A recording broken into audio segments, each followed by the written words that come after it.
Welcome, everyone, to Buddha's Center. In the language of the gods, Nagas, and Yaksas, in the language of demons and of humans too, and however many kinds of speech there may be, I shall proclaim the Dharma in the language of all. It's so wonderful to be here with all of you tonight. Let's begin by setting the most amazing motivation in the universe. That motivation that Lama Tsongkhapa says in the Lamrim Duden, the abbreviated stages of the path, is the central pillar of the Mahayana. That motivation that Arya Nagarjuna says is the highest ideal of the Mahayana.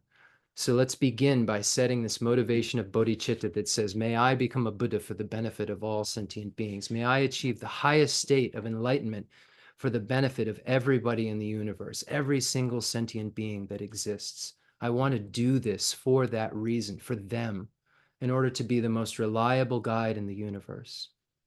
I'm attending this teaching right now in order to learn exactly how to become a Buddha, exactly what I'll need to do to become a Buddha. What will I need to do to become a bodhisattva that treads the path all the way to Buddhahood, that vehicle of the Mahayana that leads only to unsurpassable, true, complete enlightenment, where all of the afflictive obstructions and the obstructions to omniscience are removed. Here we are this evening learning exactly how to achieve that goal that all of us want so badly. We just don't necessarily know that it's named Buddhahood, but all of us want perfect happiness. All of us want a complete freedom from suffering. We may not know the name of that as Buddhahood, but all of us want that. So therefore, we all want Buddhahood. So lucky, lucky beings we are. We have these teachings in our lives. We can learn the exact steps that we have to take in our minds in order to have the results that we're looking for. We can learn how to get rid of the thing that gives rise to everything that we don't want. We can learn how to produce a mind that gives rise to everything that we've ever wanted. And luckily, we're here.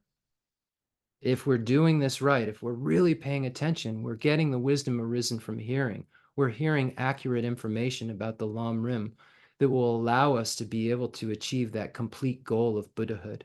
And we know that the great Kadampa master said that there's two very, very important things when we look at from the perspective of doing a virtuous practice. First is setting a proper motivation, and that's what we're doing. We're setting the highest ideal of the highest motivation in the universe, the ideal that mind of bodhicitta. We're saying we're doing this in order to become a Buddha for the sake of all sentient beings. So there's no better motivation that we could possibly have than that. That's the highest ideal. And then secondly, they say that it's important to, at the end of the teaching, make a proper dedication, which we will do. So we're trying to follow all of the traditional teachings because we know it's the traditional instructions that are passed down in an unbroken lineage that actually produce results. And if we kind of waver or deviate from those instructions or try to make up our own instructions or try to mix instructions that really don't go together, we won't be able to produce the results. We won't achieve the results. We won't have the experiences that we're looking for because we won't have created the correct causes that are necessary, the exact causes that are necessary. We know that when we look at the arisal of anything, there's an exact cause, exact conditions that are necessary in order to produce that arisal. So we need to really produce exactly what the causes are in order to get the arisal that we're looking for. And that arisal that we're looking for is, when we're honest, what are we trying to do every day? We're trying to be happy and we're trying to be free from suffering. And we just fail miserably over and over again at that goal. But luckily, in dependence upon the teachings that we're learning about right now, we can stop failing miserably at that goal. We can start to achieve the goals that we have because we'll start actually intelligently going about it. We've been not intelligently going about everything in our lives, and we've been having to suffer because of it.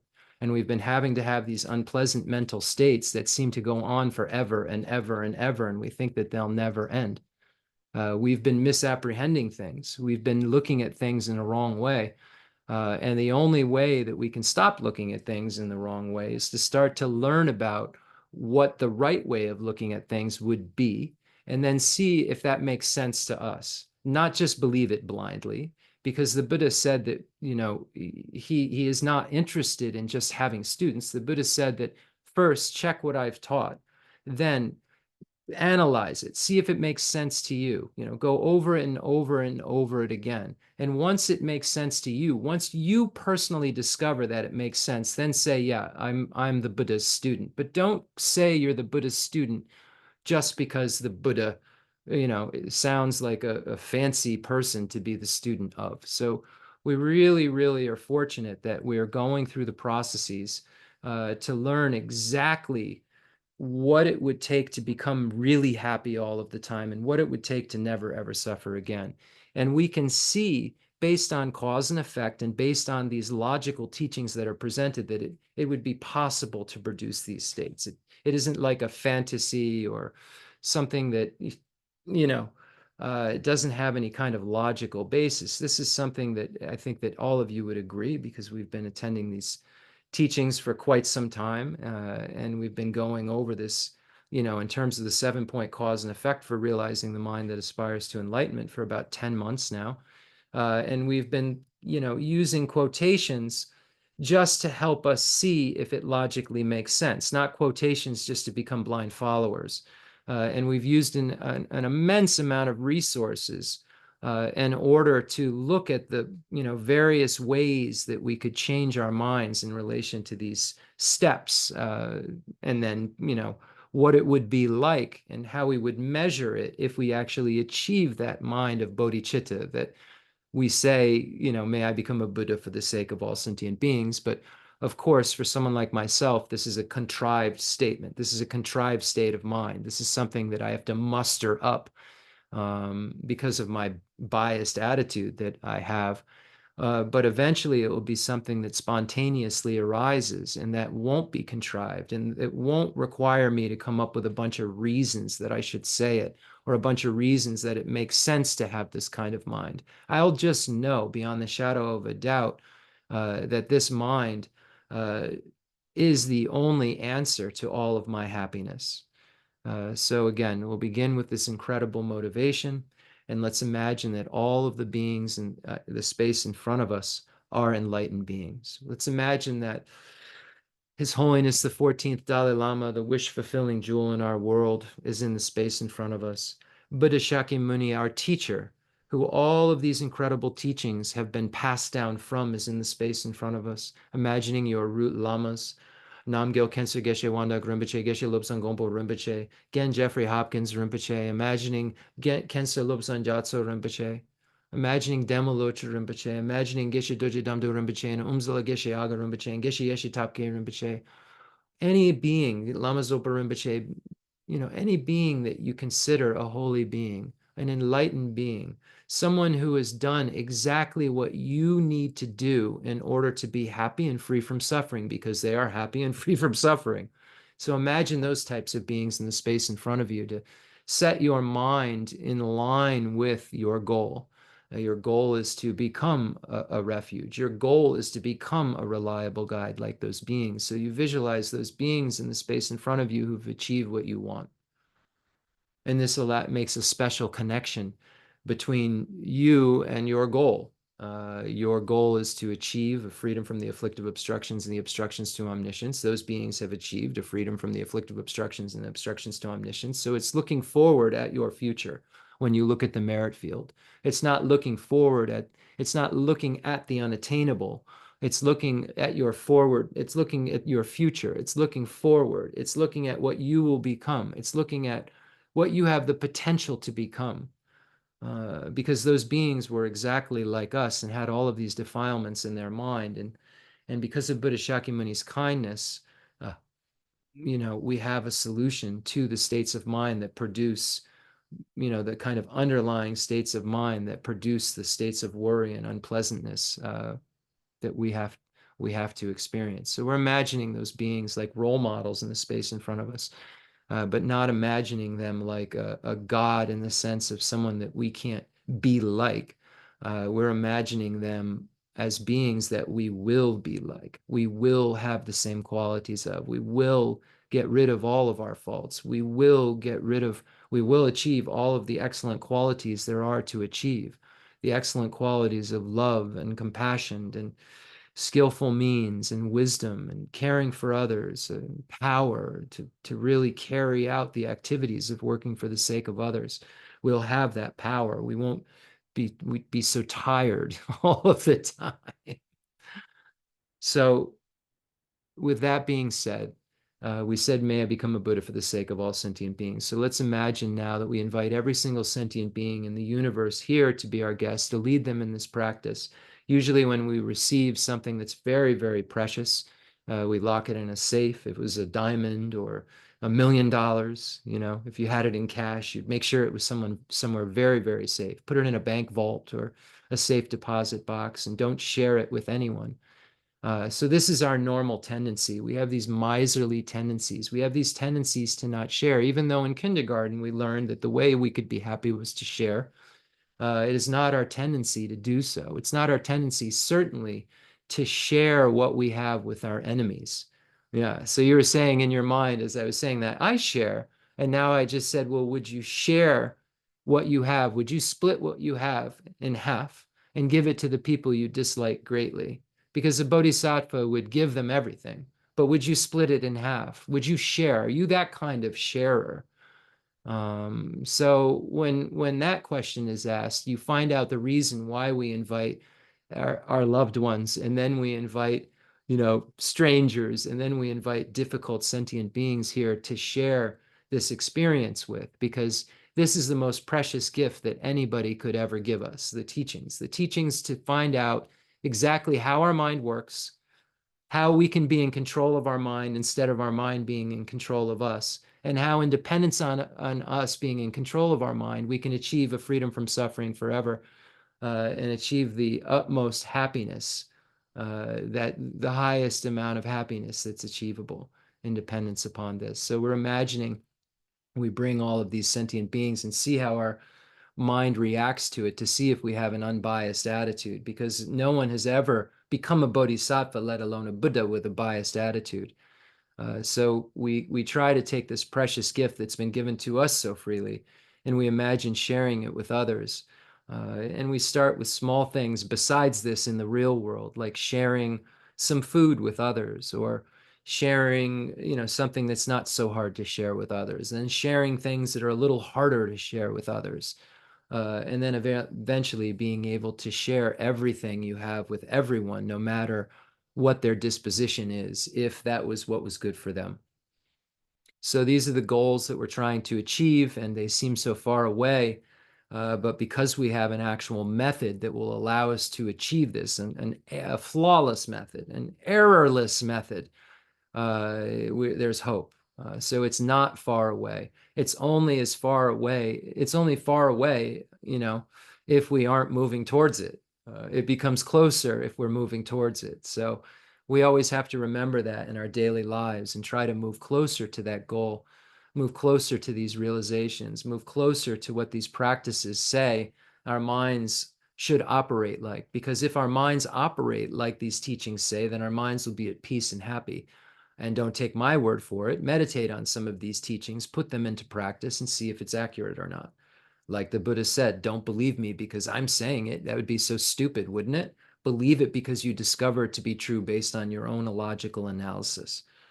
So, so precious that we have these teachings. So imagine that you bring all of these sentient beings here to share this precious gift with them, and just feel so exuberant that you can share this gift with them, and know that everybody, even the most difficult people in the universe, are only difficult because they're under the sway of the same ignorance that you're under the sway of.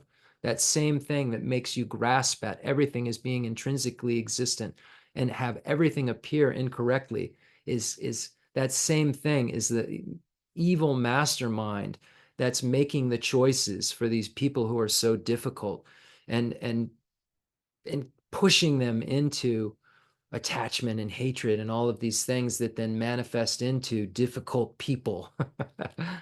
And we've been difficult people. We are difficult people. We are complicated people, and we will be difficult and complicated again in the future.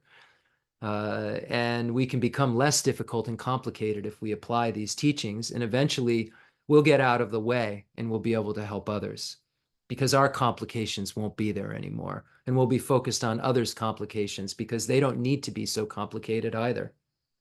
Wow. So imagine you bring hell beings. So I say these beings, I say these six realms. I've come to believe that this is the, how cyclic existence at the conventional level works. I'm not asking, as I said before, don't have any kind of blind faith. What I'm asking is what my teachers asked of me, and that was for an open mind. I'm asking you to say, okay, when I say, okay, imagine that you bring all sentient beings in the universe here, and you're bringing your friends and strangers, people you see at the supermarket, people you see kind of jogging down the road, birds you see flying by. I don't know you.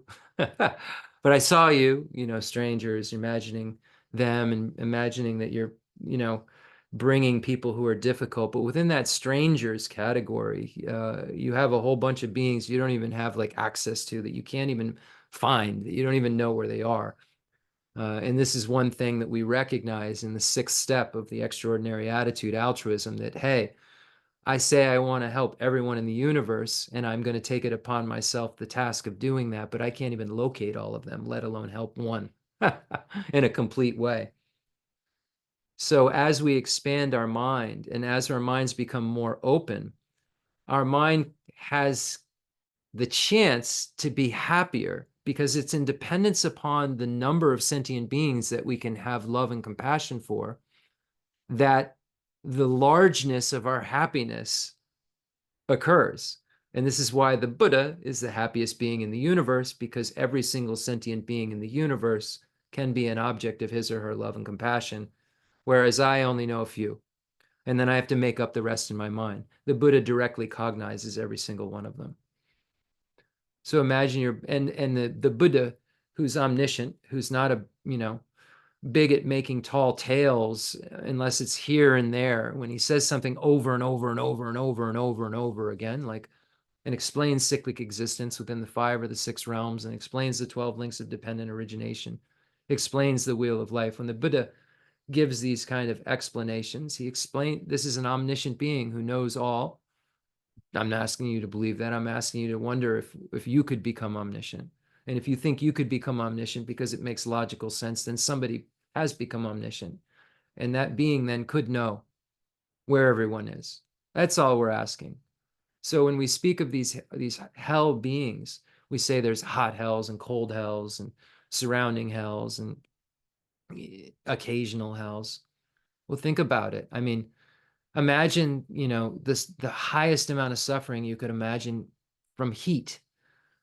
Think about beings that die of heat in a desert, all kinds of beings. Think of lobsters that boil. There's a moment there where they're boiling. They're in boiling water. So don't you think it's possible there's hotter places where it's even worse, and maybe you can live longer in that heat? And it could go on longer than, like, maybe you like burn up under the sun as a human.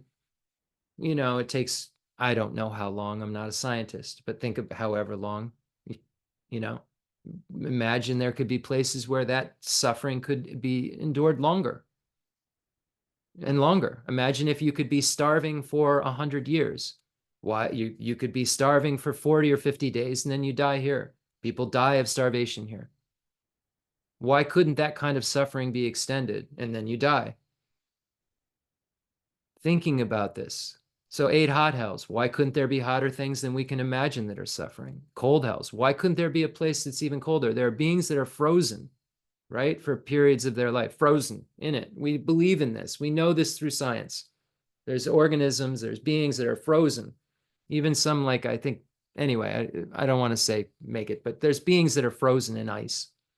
Couldn't there be something colder that they'd have to endure that would be worse in terms of cold longer? Or is it only what you've seen?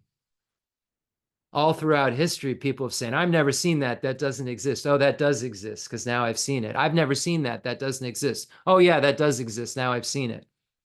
And as you become more realized, supposedly, you will see these things and know that it's true. And beings like Namgyal Khensur Geshe Wangdak Rinpoche will tell you that these things are true. And they'll have a look in their eyes that says, you better believe this is true.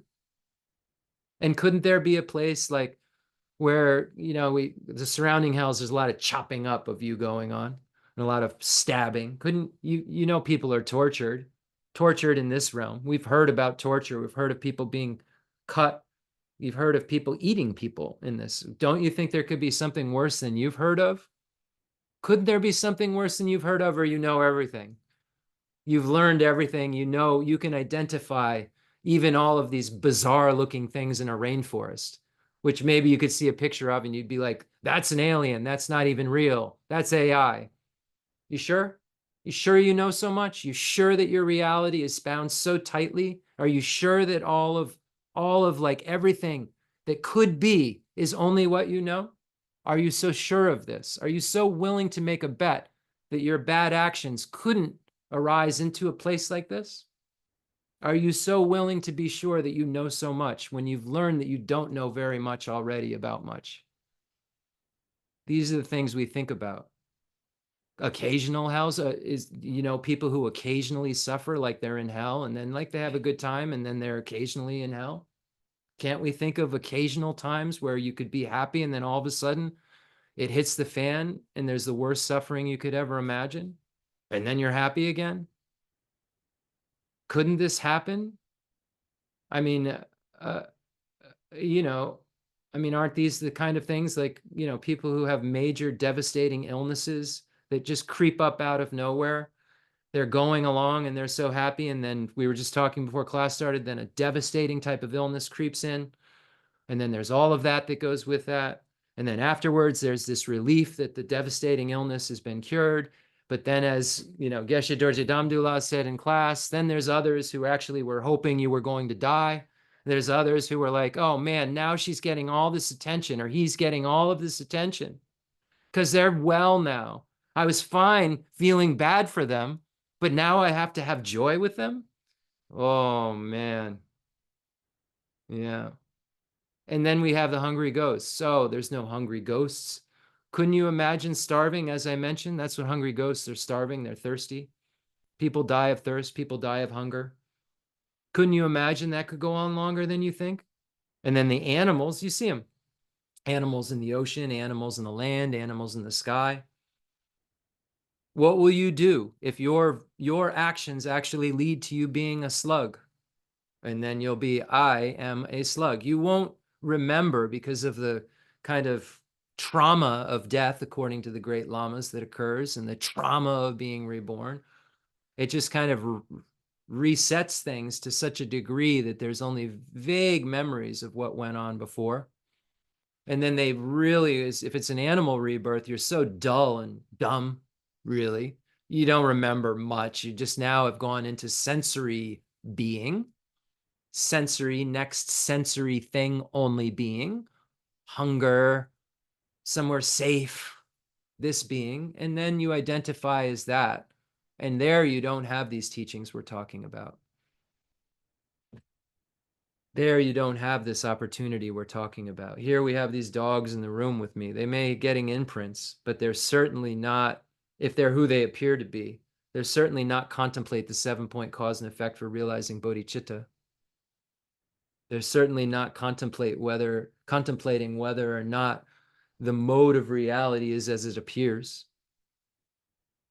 They're not contemplating whether the self of person is as it appears. Am I who I appear to be when I get real quiet, who I appear to be to myself, which sounds even strange. Who do I appear to be to myself? And then I think that what I just said makes sense somehow. Who do I appear to be to myself?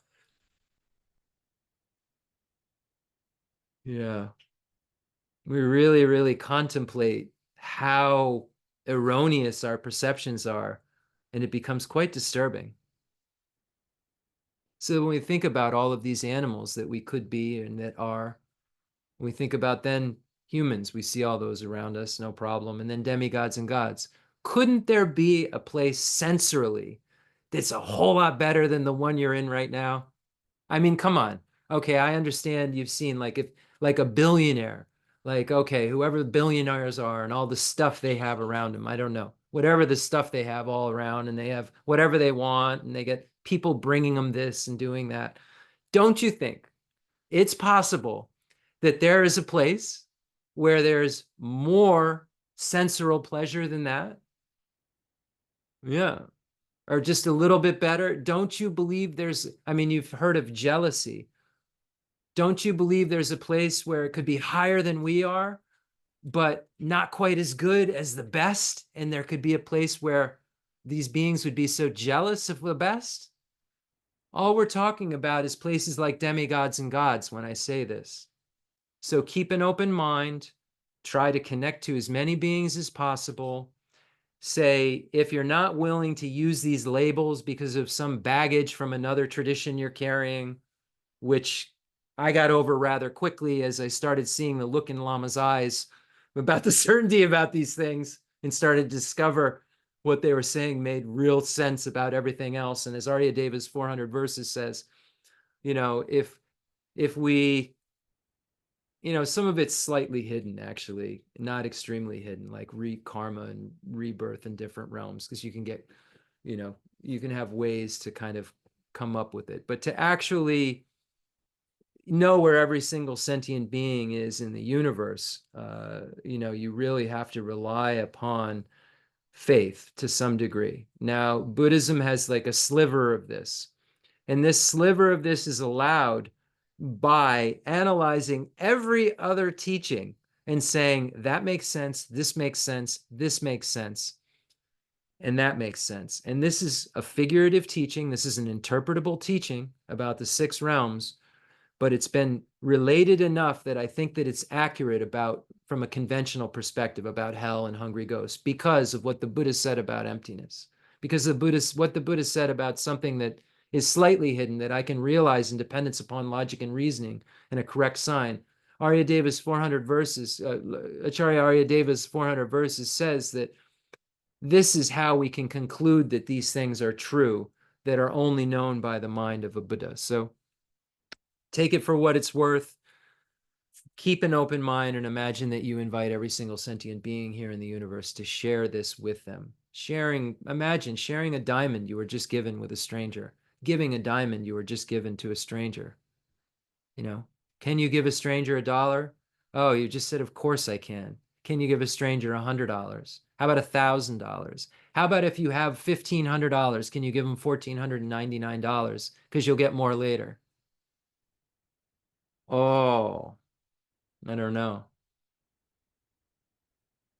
This is how our minds work, and these are the tests we do on our mind to see how they react and whether or not they're flowing towards all sentient beings with love and compassion and actively wishing to do something about their suffering and actively wishing to do something about their lack of happiness. So we've invited all the beings here. We have every other enlightened being in the space in front of us. We have sentient beings, and then we have non-sentient beings, Buddhas. This is how we're doing it. And now we'll imagine that the space in front of us transforms into Rajagriha Vulture Peak Mountain, and we'll recite the Sutra of the Heart of Transcendent Knowledge. And again, this is the definitive teaching of the Buddha, where the Buddha taught that nothing in the universe, nothing, has intrinsic existence. The Four Noble Truths don't have intrinsic existence.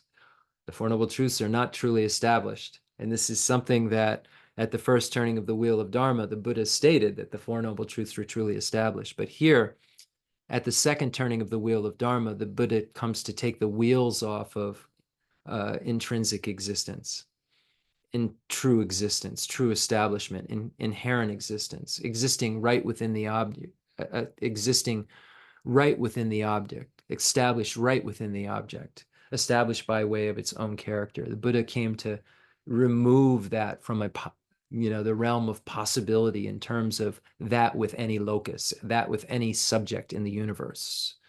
So the Buddha at the second turning of the wheel of Dharma meant what he said when he said nothing in the universe has intrinsic existence, but all of these things that I'm mentioning that don't have intrinsic existence exist. So we have to come to understand that this ultimate analysis that is going on and has conclusions that are being stated in the Sutra of the Heart of Transcendent Knowledge is looking for something very specific and doesn't find it. The specific thing that this ultimate analysis is looking for is intrinsic existence. When it's looking for an intrinsically existent eye, ear, nose, tongue, body, mind, speech, sound, smells, and Four Noble Truths and stuffs like that. So this ultimate analysis is looking for an intrinsically existent this or that. What does that mean? Something that can set itself up from its own side, that is not merely imputed in dependence upon a collection that serves as its basis of designation. We're looking for something that is able to be independent, that establishes its own self, that doesn't require crutches, like someone who has, a broken leg is dependent upon crutches to kind of walk. We're looking for something that's not dependent on anything else. We're looking for something that, is established from its own side when we're looking for this thing that the Heart Sutra says doesn't exist. So there is a non-finding of intrinsic existence that occurs, and that's just merely a non-finding that occurs, only a non-finding that occurs. It doesn't tell you what the actual mode of existence is. This non-finding that the Heart Sutra is speaking about is merely telling us what the mode of existence isn't.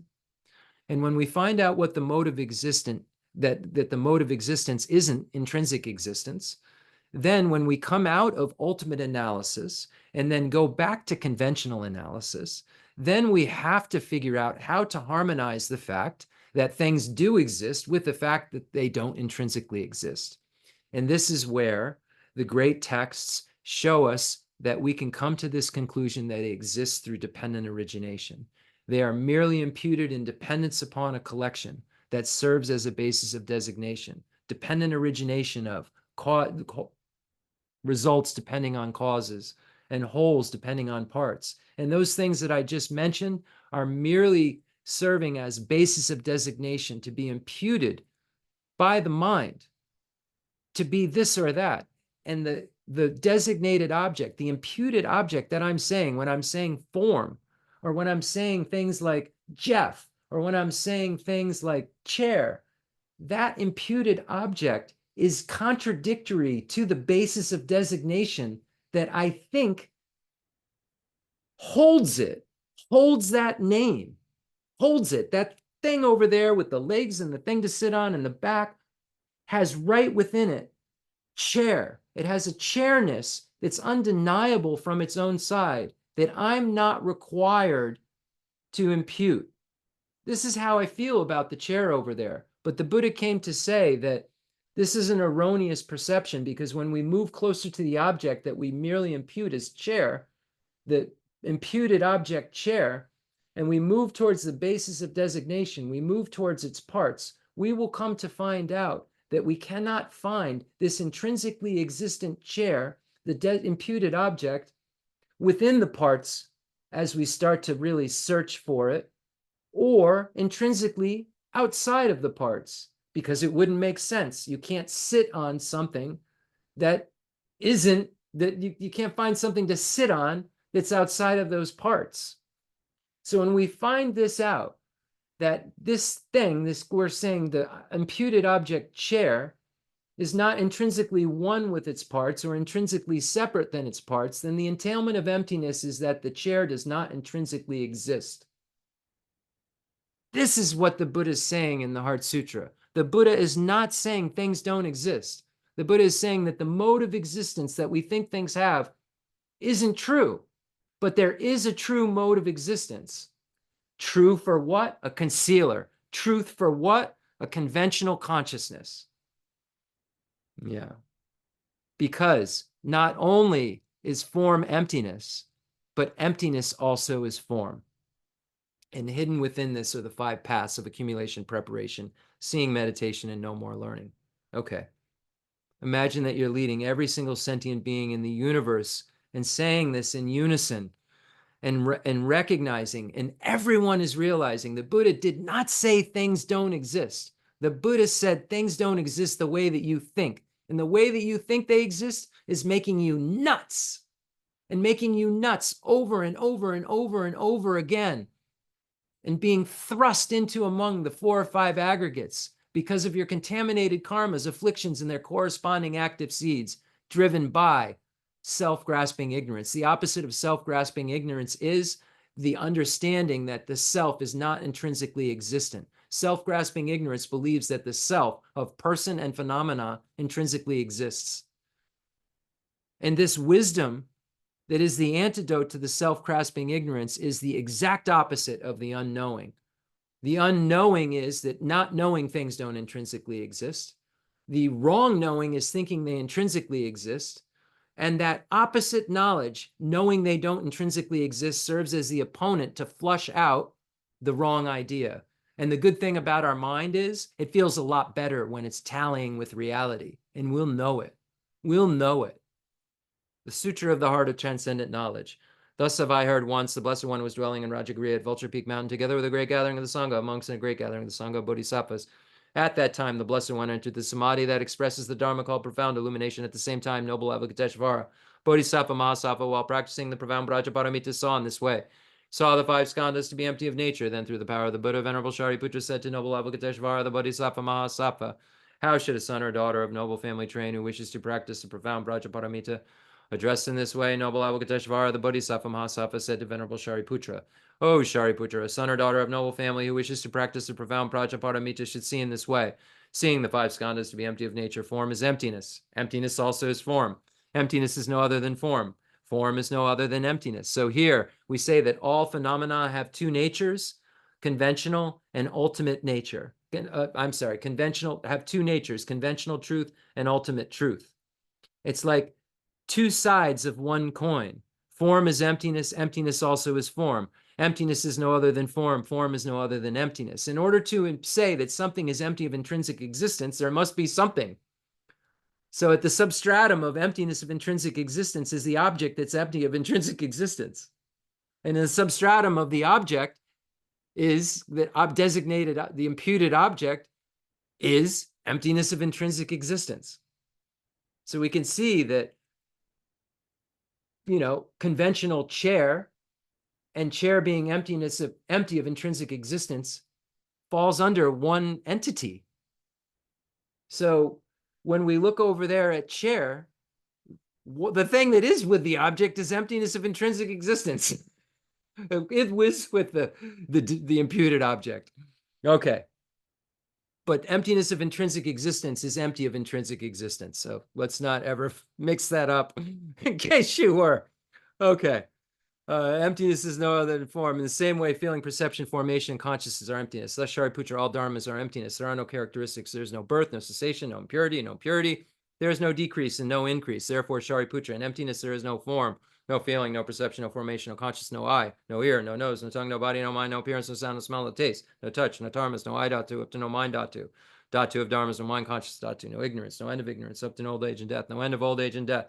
No suffering, no origin of suffering, no cessation of suffering, no path, no wisdom, no attainment, and no non-attainment. Therefore, Shariputra, since the bodhisattvas have no attainment, they abide by means of Prajaparamita. Since there is no obscuration of mind, there is no fear. They transcend falsity and attain complete nirvana. All the Buddhas of the three times by means of Prajaparamita fully awaken to unsurpassable, true, complete enlightenment.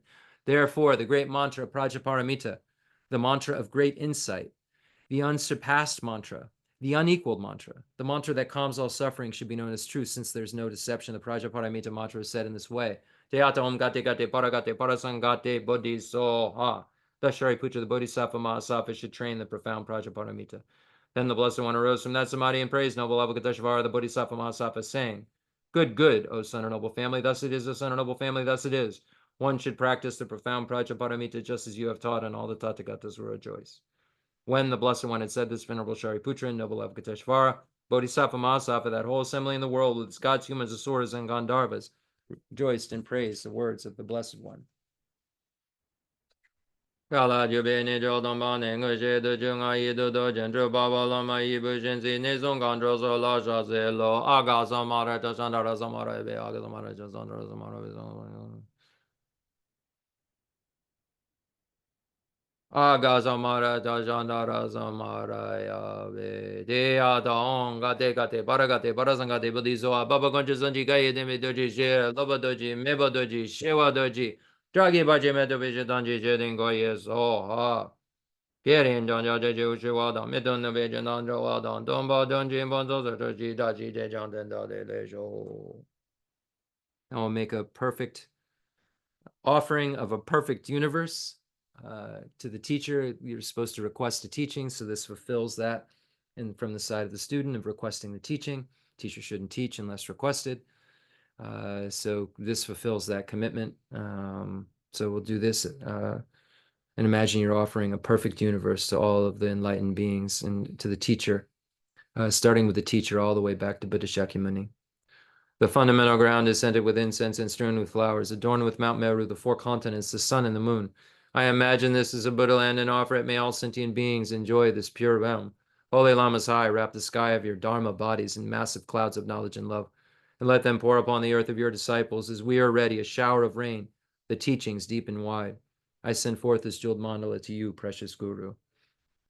Sanye Jodan Zoji Jonan La Janjo Bado Danyi Jazuji Dagi Jiji Jibe Zonanji Jola Benji Sanje Jubajo Sanye Jodan Zoji Jonan La Janjo Bado Danyi Jazuji Dagi Jiji Jibe Zonanji Jola Benji Sanje Jubajo. I go for refuge until I am enlightened to the Buddha, the Dharma, and the Sangha. Through the merit I create by teaching the Dharma, may I attain Buddhahood for the sake of all sentient beings. If you are attached to this life, you are not a spiritual practitioner. If you are attached to samsara, you have no renunciation. If you are attached to your own self-interest, you have no bodhicitta. If there is grasping, you do not have the view. And that's from Sachen Kongan Nimpo's Parting from the Four Attachments. Now we'll read The Source of All My Good by Lama Tsongkhapa, the foundation of all good qualities. The text we've been so blessed to look at for so long. The source of all my good, the source of all my good is my kind Lama, my Lord. Bless me first to see that taking myself to them in the proper way is the very root of the path, and grant me then to serve and follow them with all my strength and reverence. Bless me first to realize that the excellent life of leisure I found just this once is ever so hard to find and ever so valuable. Grant me then to wish and never stop to wish that I could take its essence night and day. My body and the life in it are fleeting as the bubbles in the sea froth of a wave. Bless me first thus to recall the death that will destroy me soon, and help me find sure knowledge that after I have died, the things I have done, the white or black, and what those deeds will bring to me follow always close behind, as certain as my shadow. Grant me then ever to be careful to stop the slightest wrongs of the many wrongs we do, and try to carry out instead each and every good of the many that we may. Bless me to receive all that's wrong with the seemingly good things of this life. I can never get enough of them. They can't be trusted. They are the door to every pain I have. Grant me then to strive instead for the happiness of liberation. Grant that these pure thoughts may lead me to be watchful and to recall what I should be doing.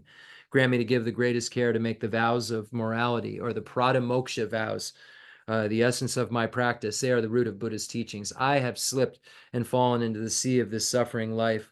Bless me to see that every living being, everyone my own mother, has fallen into, and grant me then to practice the wish for enlightenment, to take on myself the task of freeing them all. Bless me to see clearly that the wish itself is not enough, for if I'm not well trained in the three moralities, I cannot become a Buddha. Grant me then a fierce resolve to master the Bodhisattva vows. Grant that I may quickly gain the path where quietude and insight join together, one which quiets my mind from being distracted to wrong objects, and the other which analyzes the perfect meaning in the correct way. Grant that once I practice well the path shared and become a vessel that is worthy, I enter with perfect ease the way of the diamond, highest of all ways, holiest door, to come inside for the fortunate and good. Bless me to know with genuine certainty that when I've entered thus, the cause that gives me both the high attainments is to keep my pledges and my vows most pure. Grant me then always to keep them, even if it costs my life. Bless me next to realize as well as I can the crucial points of both the steps, the essence of the secret ways. Grant me then to practice as the holy ones have spoken, putting all my effort in and never leaving off the practice of the 4 times highest that there is. Bless me, grant me that the spiritual friend who shows me this good road and all my true companions in this quest live long and fruitful lives. Bless and grant me that the rain of obstacles, things within me or outside me that could stop me now, stop and end forever. In all my lives, may I never live apart from my perfect lamas. May I bask in the glory of the Dharma. May I fulfill perfectly every good quality of every level and path, and reach then quickly the place where I become myself, the one who holds the diamond. Okay. So we'll get right into what we want to do this evening. Last week we were talking, of course, about the two, the last step and the resultant step, the extraordinary attitude, and then the realization of the mind that aspires to enlightenment. And we were reading in His Holiness the 14th Dalai Lama's commentary on the Great Sonam Gyatso, the third Dalai Lama's Essence of Refined Gold, which is a commentary on the Lam Rim. So we read His Holiness's commentary, last week, along with some other things.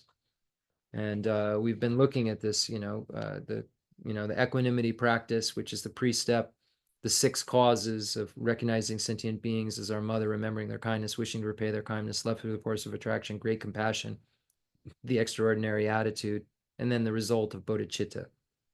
So we've been really, really with a magnifying glass looking at this practice.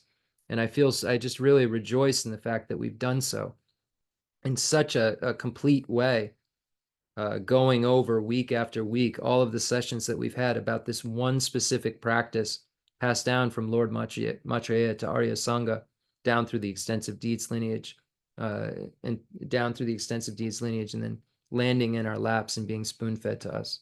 We're so, so, so fortunate.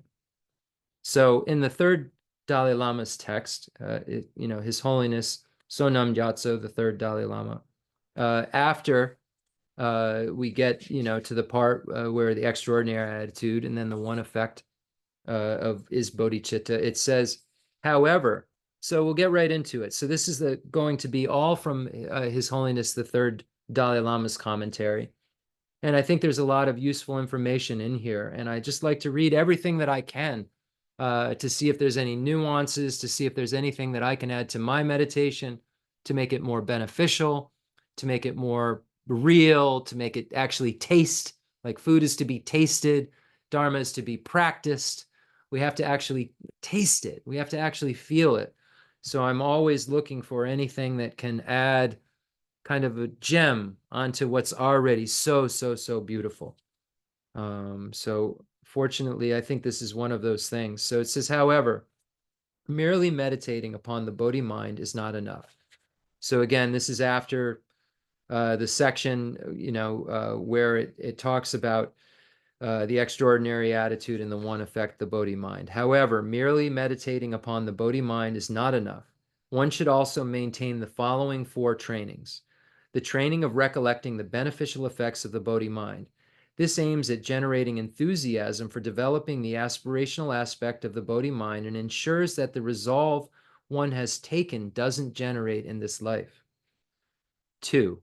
Training of giving rise to thoughts of the Bodhi mind 6 times a day. This aims at increasing the practice aspect of the Bodhi mind, or the actual Bodhi mind. Number 3. The training of not mentally abandoning any of the beings for whom one has taken the vow of the Bodhi mind, friends, enemies, and neutrals. And number 4, the training of increasing one's inner spiritual force. Okay, so now we're going to go into detail about each of these. So number 1 was training in the recollecting the beneficial effects of the Bodhi mind, means that one should maintain a constant awareness of the following teaching condensed from Shantideva's Guide to the Bodhisattva's Way of Life. So we know in Bodhisattva Shantideva's Guide to the Bodhisattva's Way of Life, the first chapter is called The Benefits of the Awakening Mind. And it's a beautiful, beautiful chapter. And I encourage you all to read it as much as possible. The moment one develops the thought of enlightenment, so this is all just kind of a summary. The moment one develops the thought of enlightenment, the Bodhi mind, one becomes an object of worship for humans and gods alike. By means of fundamental nature, one surpasses the brilliance of Shravaka Arhats and Prachika Buddhas, or the practitioners of Hinayana. So we know in the Umagombarapsel and Lama Tsongkhapa is illuminating the intent. We find that this statements are made about that in terms of the lineage, that at that moment one becomes a bodhisattva. There's a surpassing of potential of lineage that occurs at that moment that even surpasses an arhat. One passes beyond the reach of diseases and evil spirits. The tantric accomplishments, the powers to pacify, increase, overpower, annihilate, and so forth, are attained without difficulty. One will no longer be born into any of the 3 miserable realms, hell, ghost, or animal. Even should one not attain enlightenment in this lifetime, but be reborn in samsara, one will quickly gain liberation. And the karmic seeds of even the gravest of one's past negative karmic acts will be instantly crushed. And it says, just like the fire at the end of an eon that destroys everything in its path. And in the same chapter, in Acharya Bodhisattva Shantideva's Guide to the Bodhisattva's Way of Life, it talks about the power of bodhicitta to just do away with negative karma that's in our mind, negative karmic imprints, just to cook them, you know? And we find this, yeah, instantly crushed. I love the way that this is, the bodhicitta instantly crushes our negativities. Where the beneficial effects of developing the bodhi mind this is how you read English, Jeff, were the beneficial effects of developing the bodhi mind to take form, the sky couldn't contain them. Think then not to generate what bodhi mind you have already developed and to increase it evermore. Maybe that's from the Questions of Sabahu. I don't want to say for sure. You'll have to look it up. It's in the first. Giving up, number 2, giving up the enlightened attitude towards even a stranger has a heavier negative karmic consequence than that created by a monk who breaks one of his 4 root vows, not to kill, steal, feign spiritual qualities, or engage in sexual activity. Do not give up the Bodhi mind until Buddhahood has been actualized. Until then, recite the following verses 3 times each day and 3 times each night. So it says train in this 3 times a day. It's saying in this number 2, it was saying increasing the practices aspect, increasing it by doing it 6 times a day. So we find this that carries kind of over more and more and more. So we looked in the refuge section, if you remember. In the refuge section, it talks about, taking refuge 3 times a day, 3 times in the morning, and then 3 times at night. And now we're being encouraged to generate aspirational bodhicitta 3 times in the morning and 3 times at night. And then we'll eventually look at the bodhisattva vows 3 times in the morning and 3 times at night. And then we'll eventually, do 6-session guru yoga and highest yoga tantra 3 times in the morning and 3 times at night. But it's interesting, this 3 times in the morning and 3 times at night starts at the teaching shared in common with beings of small capacity in the refuge section. So I'd like to look at this prayer here. It says, to the Buddha, the Dharma, and the Sangha, and the spiritual community, until Buddhahood, until Bodhi, I turn for refuge. By the power of my practicing the 6 perfections, may Buddhahood be attained for the sake of all. Don't have the Tibetan text in front of me, but I would say that's I go for refuge until I'm enlightened to the Buddha, the Dharma, and the Sangha. Through the merit I create by practicing giving and the other perfections, may I attain Buddhahood for the sake of all sentient beings. So this prayer I just said that we say before class is the special Mahayana refuge. It's said to be the refuge of Lord Atisha because it has bodhicitta. It's refuge and bodhicitta within it. So it's interesting. We learn about refuge in the small scope, and the teaching shared in common with beings of small capacity, and we learn about the excellent qualities of the Buddha, the Dharma, and the Sangha, the excellent qualities of the Buddha's body, speech, mind, and enlightened activities. We learn about the 32 major marks and the 80 minor marks and the 60 melodious rhythms of the Buddha's speech and his or her ability to just emanate bodies. We learn about all of these things, when we find out, what can be done. But we learn about how awesome the Buddha is in the teaching shared in common with beings of small capacity, where the goal is only for that small scope. If we were to segregate it, if we were to separate it out and say, okay, what's this person doing? I know we always talk about an integrated path. We're all wanting to become a Buddha. This is Mahayana path. This is Tibetan Buddhism. We're integrating even Tantra right away into the integrated path. But these teachings for beings of 3 capacities were taught in a specific way because there are beings who these teachings of the small scope are more ideal for. The teachings for the medium scope are more ideal for. The teachings of the great scope are more ideal for. So this particular refuge is obviously a Mahayana refuge, the great vehicle refuge, because it's saying, may I become a Buddha for the sake of all sentient beings. But it's interesting. I've never seen this in text, but let's look at what this refuge prayer would say for a small scope practitioner, because it's fun. And I was thinking about it, and so why not? Okay, so I go for refuge, I don't know what you would say. I go for refuge until I am enlightened. If it's for the small scope, you're saying I go for refuge in order to be free from the lower realms. So we know that the most small scope capacity is to be free from the lower realms. So I go for refuge to the Buddha, the Dharma, and the Sangha to be free from the lower realms. Through the practice of, what do we have to practice in order to be free from the lower realms? And the teachings for beings of small capacity. This should be on your fingertips, or you don't know how to practice. What do you need to do? Okay, it says giving by practicing the 6 perfections. That's the great scope. That's the great, that's the highest, that's the supreme. Understand there are teachings for beings of 3 capacities, small, medium, and supreme. So this is the supreme. Those supreme beings practice the 6 perfections. When we're talking about who's accessing these 6 perfections to go to the other side of Buddhahood. These are the bodhisattvas who are practicing these things.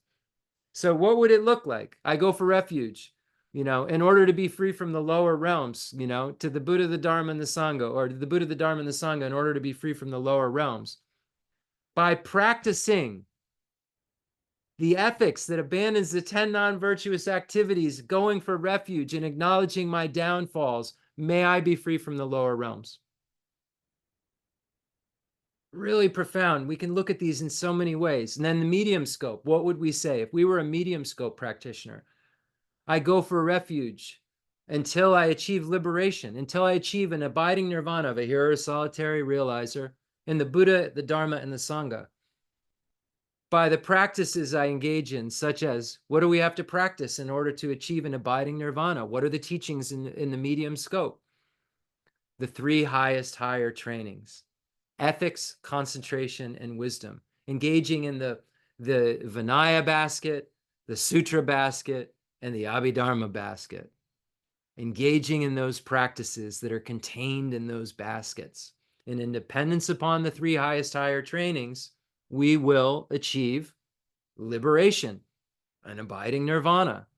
So we see how we carry the refuge that we learned about in the small scope, and we carry all the stuff we learned about karma in the lower realms into the medium scope, and then we build upon it. And then we say, okay, I have to abandon the 10 non-virtuous activities, and I have to go for refuge, and I have to acknowledge my downfalls, but also contained within this ethical basket, there's a lot more behavioral modification that I need to do. And then the only way that my mind will be able to modify its mental behavior is by concentrating, getting it calmer. And the only way that I'll be able to see emptiness is if it's calm enough. And if I don't see emptiness, I can't achieve an abiding nirvana. So I go for refuge to the Buddha, the Dharma, and the Sangha until I achieve an abiding nirvana. By practicing the 3 highest higher trainings, may I achieve abiding nirvana. For it says, for me. Just for me. Yeah, that would be the medium scope. Just for me. May I achieve liberation. For me. Yeah. And we wonder why it would be called a smaller scope versus a greater scope, or a medium versus a greater scope. May I achieve an abiding nirvana for me. Full stop. And then the Mahayana refuge. I go for refuge until I am enlightened, till I'm a Buddha, to the Buddha, the Dharma, and the Sangha.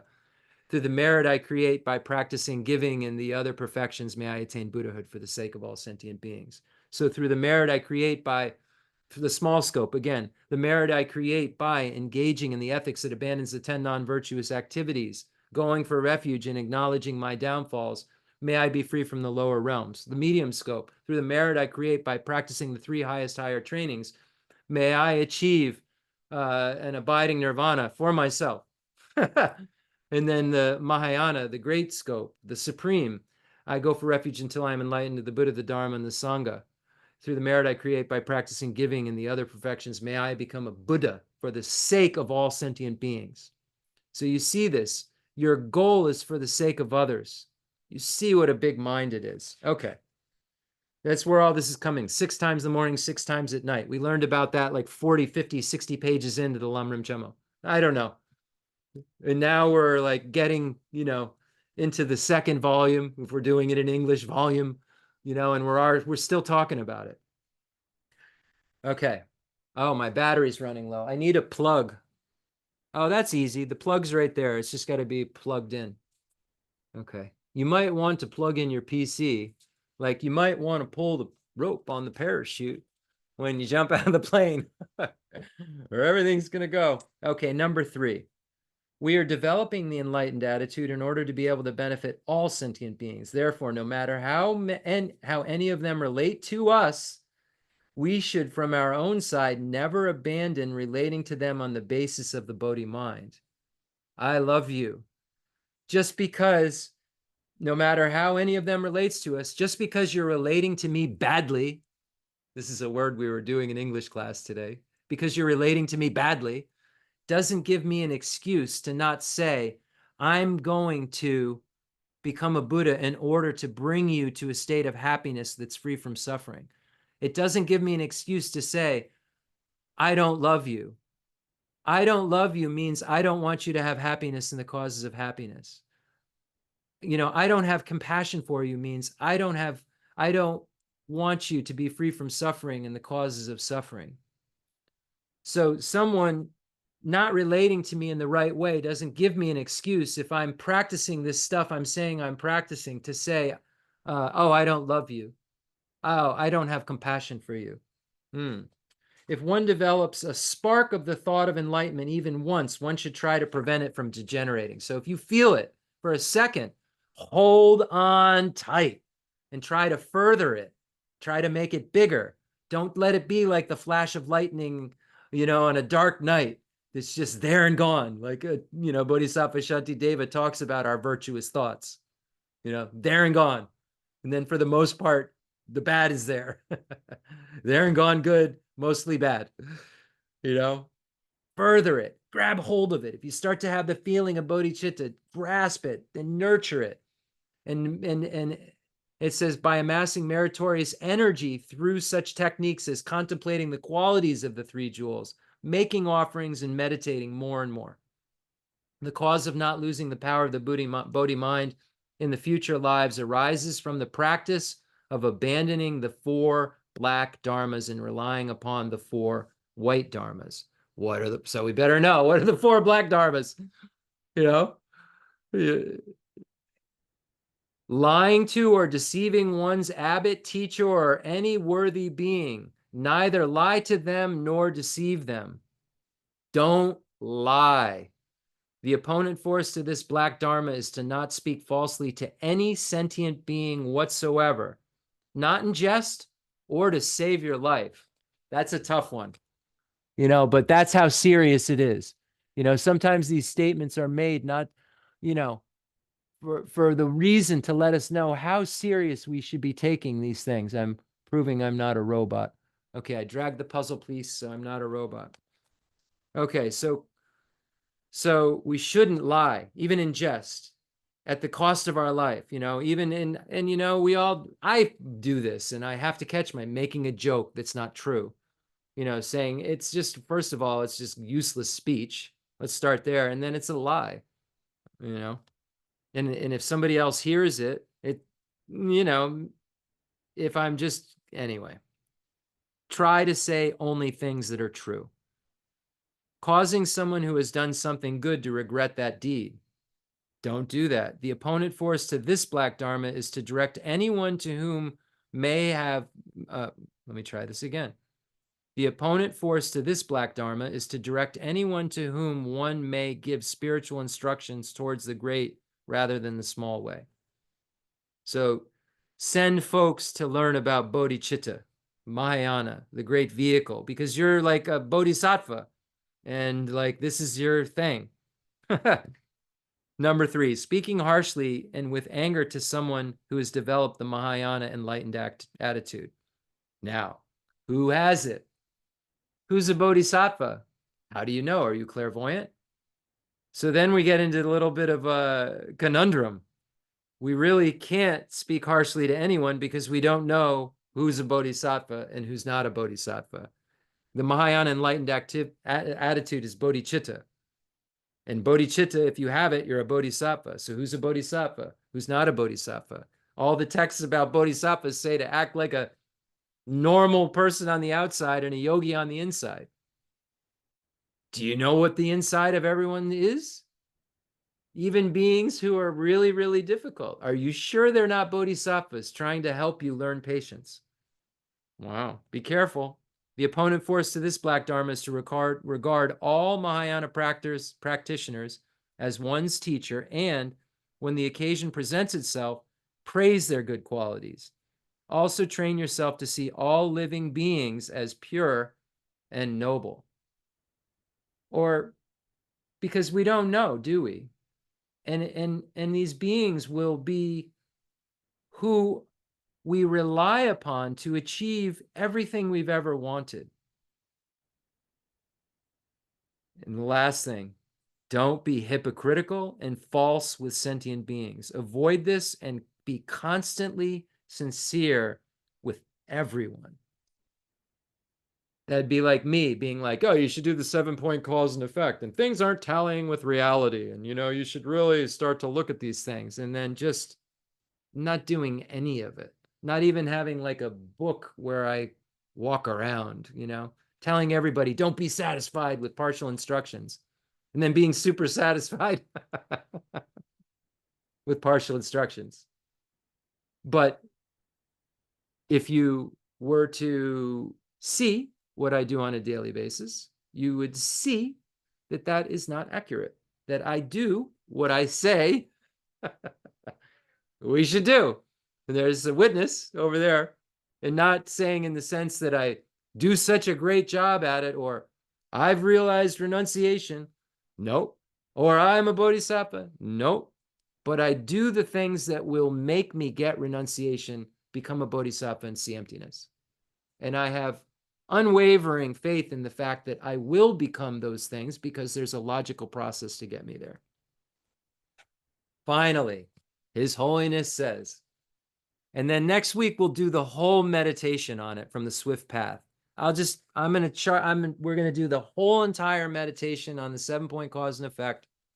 There's an incredible, it's a meditation manual. The Swift Path is the 5th Panchen Lama, or 2nd, depending on how we want to enumerate them, Panchen Losang Yeshe, the great Panchen Lama, and his meditation manual on this. And we'll go through the whole thing, and we'll do like a guided meditation next week. So in closing, His Holiness, the 14th Dalai Lama, the wish-fulfilling jewel in our world right now, says this aspirational Bodhi mind is like the trunk of a tree, able to support the branches and leaves, which are the practices of the actual Bodhi mind, or the Bodhi mind that engages in the 6 perfections, the 4 ways of amassing disciples, and so forth. It is the very foundation of the path to enlightenment. The presence of the aspirational Bodhi mind qualifies us as Mahayanists, and to lose it is to fall from the great way. Whether or not one is a Mahayanist is determined solely by one's possession or lack of the wishing Bodhi mind. So I'm not a Mahayanist. We all love to say, well, I'm a Mahayana practitioner. Oh, you're a Bodhisattva. Only a Bodhisattva is a Mahayana practitioner. Oh, I'm Sangha. Oh, you saw emptiness directly. No, I'm nominal Sangha. Oh, you're a monk and you have 3 or 4 of them with you. Or a nun and you have 3 or 4 of them with you. Really, we throw these words around like they're so easy. They're not so easy. One's a Mahayanist if one has entered the Mahayana through the door of Bodhicitta, and then one is a Bodhisattva, a child of the conqueror, and is on the path of accumulation, and can still lose the Bodhi mind. And this is why you at that point can still, when you get to the medium stage, there's small, medium, and great stage of that first entrance, the path of accumulation, you'll be okay. But until you get there, you can lose your Bodhi mind. And this is why it's saying, don't be lax. You get bodhicitta, make sure that you really have it. Use what the measure is of actually having bodhicitta. It's in the Lam Rim Chemo and Acharya Kamala Shila's stage of the path, stages of meditation. Find this measure, see if you have it, and if you have it, don't lose it. May the supreme bodhicitta that has not increased arise and grow, and may that which has increased not diminish, but increase forevermore. All these prayers have a great, great meaning that we say. They aren't just words we say just because they sound nice. They have great meaning. This mind is like a magical elixir, able to transform iron into gold. My mind's like iron, right? It's so heavy with bias, so heavy with the self-cherishing attitude. I feel everything's so concrete. I'm so concrete. You're so concrete. I'm concretely more important than you. You're concretely less important than me. Why? Because you're not me. That's my only reason I can give you. Nothing logical. I will just tell you because you're not more me. I'm more concretely important than you, and you're less concretely important than me. But we're both concrete. Just different mixtures of concrete have different importances. And then we find out that all beings want happiness and want to be free from suffering. And we find out that we're all the same mixture. This mind is like a magical elixir able to transform iron into gold, for it directs all activities for those who possess it into causes of golden omniscience. Wow. It is a mind from which can be drawn forth every virtue, for all virtues on touching it become multiplied many times over. Thus, one should make every effort to generate, protect, and increase it.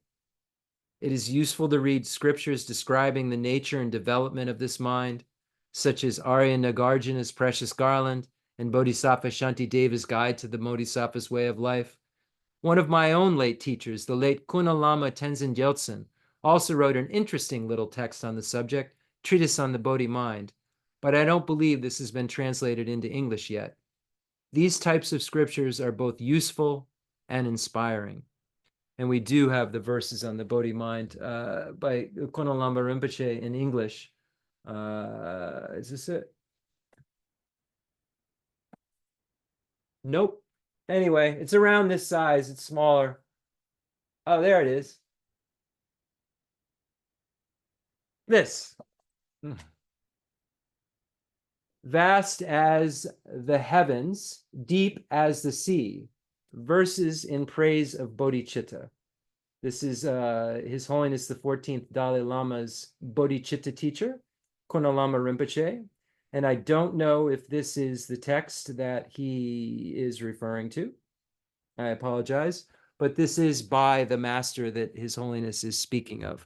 And Lama Rinpoche was a disciple of Zapatu Rinpoche. And so we're from a very, very beautiful lineage. Now the third Dalai Lama ends this section by quoting Lama Tsongkhapa's Lamrim Duden. We know that there's the Lamrim Chemo, the great treatise on the stages of the path to enlightenment, the Lamrim Din, the medium stages on the path to enlightenment, and then the Lamrim Duden, the abbreviated stages of the path to enlightenment. This is from the Lamrim Duden, the abbreviated stages of the path to enlightenment. And then we have even smaller Lamrims, like the source of all my good, foundation of all good qualities, the text that we're studying. So this is from the abbreviated stages of the path, and I quoted this at the beginning of class. Development of the Bodhi mind, the thought of enlightenment, is the central pillar of Mahayana practice, the foundation of the Bodhisattva activities, an elixir producing the gold of merit and wisdom, a mind holding the infinite varieties of goodness.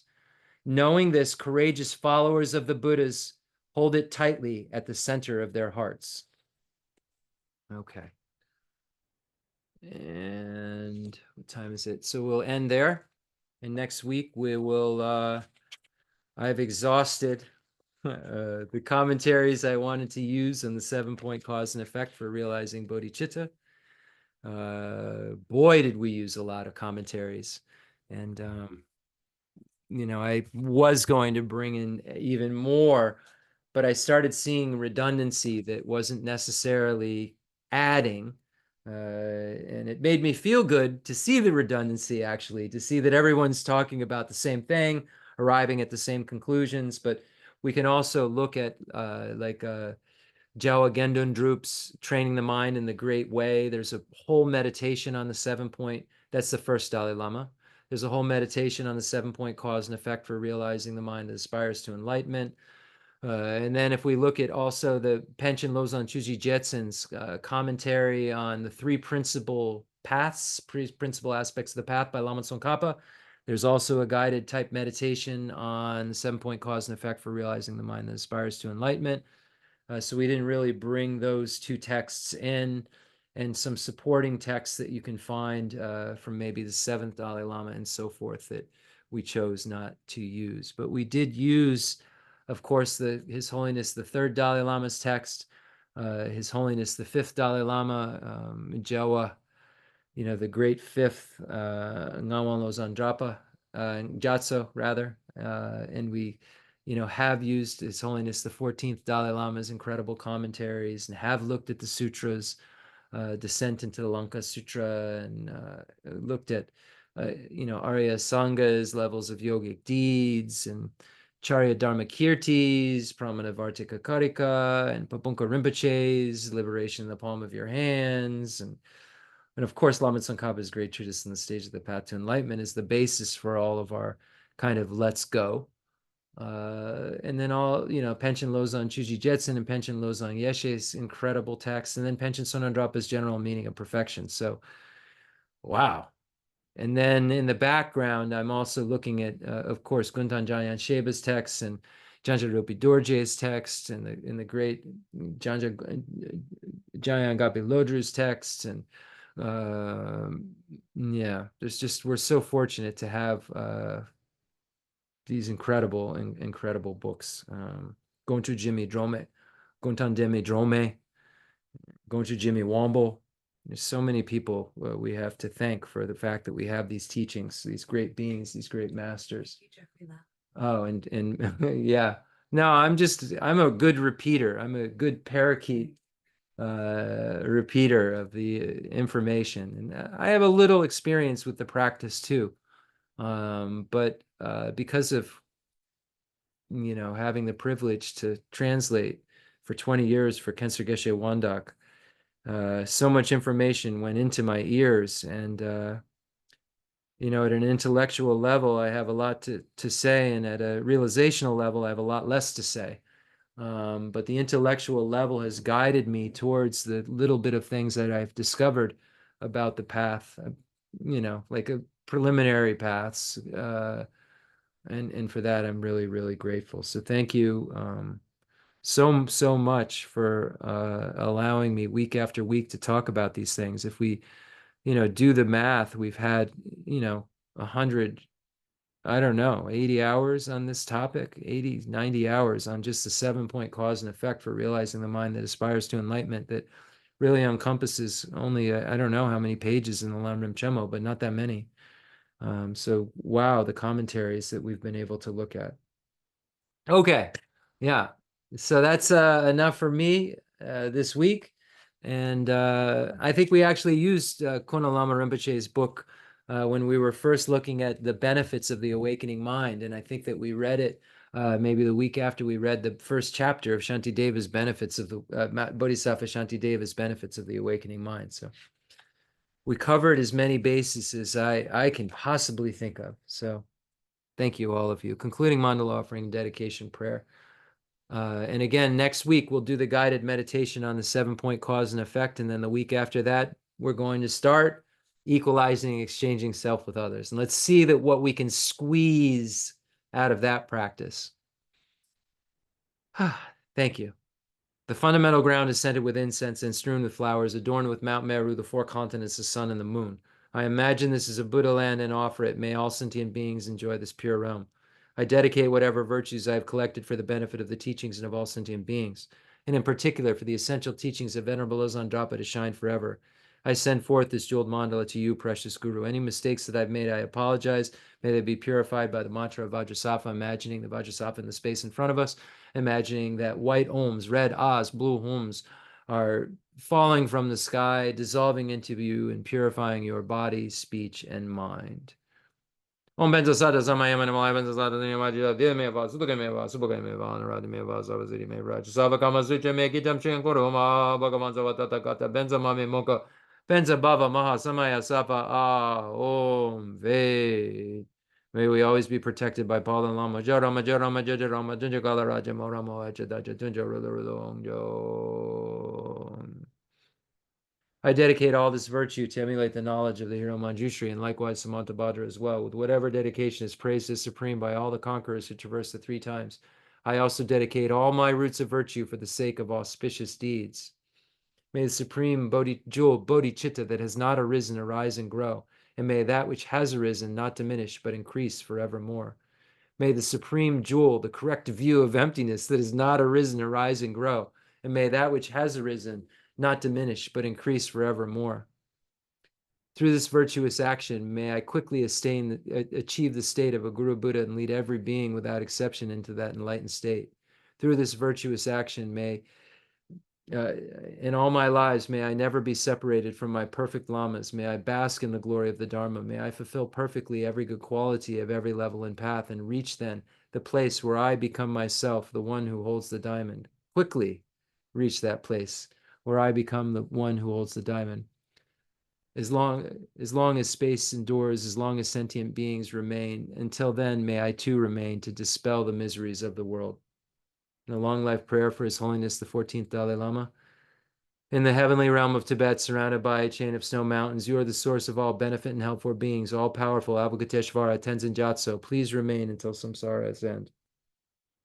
And a prayer of supplication to Namgyal Khensur Geshe Wangdak Rinpoche, my root teacher, who I miss incredibly, but who is so present in my life in another way. But I really, really miss our time together in physical form, where, he was just right here and I could do anything that I could for him. And now what I can do is what he asked of me, and that's continue these teachings. And I try really hard to fulfill that. And the other thing he asked me to do is not be satisfied with partial instruction. So I have books open more than I don't. And I try to practice meditation to evolve my mind, because he said, I can't do anything for you, Jeff, except tell you how to do something for yourself. And that's all he wanted from me, was for me to do something for myself, because he knew how effective it was based on his own experience. A complex yogi poses as a simple monk. Homage to Khensur Geshe Wangdak Rinpoche, our precious spiritual friend who's inseparable from Aryatara. I fully prostrate, covering as many atoms of the earth as possible, to your body, speech, mind, and enlightened activities. I offer to you drinking water, bathing water, flowers, incense, candles, scented water, food, and music purified by Om Ah, Om, Om Ah, Om, Om Ah, Om. The rarity of having 1 million wish-fulfilling gems is a common occurrence compared to meeting with a holy teacher like you, who placed the complete path to Buddhahood in our childlike hands. Just like Lord Atisha, who came to Tibet with a lamp to dispel the darkness of ignorance, you, kind abbot, arrived in the West with a lineage purer than a diamond, and begged us never to be satisfied with partial instructions. The teachings of the extensive deeds and profound view lineages flowed from your lips like nectar for our ears, and elucidated the teachings for beings of three capacities. Now that sound has stopped. All composite things are impermanent. You told us that all of your teachers passed away and understood the sadness in treating us to continue our studies. The Buddha does not wash away the negativities of beings, nor does he remove their miseries by his hands. His spiritual realizations aren't transferred to them. It's by teaching the truth of suchness that beings are liberated. We are not prepared to take this difficult journey to the highest goodness of Buddhahood without your continued guidance. Sadness in our hearts would be too overwhelming. May you swiftly return to this world and take care of us and all of our lives, wherever we may be, never leaving our hearts and crowns. May all sentient beings perfectly realize renunciation, bodhicitta, and the correct view of emptiness, so they know who you really are. Okay. Thank you so much for your patient listening and for being the, part of the causes and conditions. We see the interdependence that we have with each other. Through this interdependence, I have the ability to give these teachings and reinforce my own understanding. And like it says in the beginning of Bodhisattva Shantideva's text, I don't have any special skill of talking that is more special than others' skill at talking. I'm not really special at this, but these things have really, really impacted me. And by me saying them out loud, something seems to happen to me that inspires me more and more and more. To think about these things is one thing, but to be able to say them out loud is another thing. And in the midst of me saying them out loud, if you're kind of like me, like Bodhisattva Shantideva says, then hopefully they'll be helpful for you too. And that's all that I can hope for, because I'm not clairvoyant and I don't know exactly what you need, but I know what I've needed and I know how helpful it's been for me. And I hope it's the same for you. Okay. See you all next time. Or as Ken Hopkins would say, see you around, and then just hit end. without really like telling us he was going to end.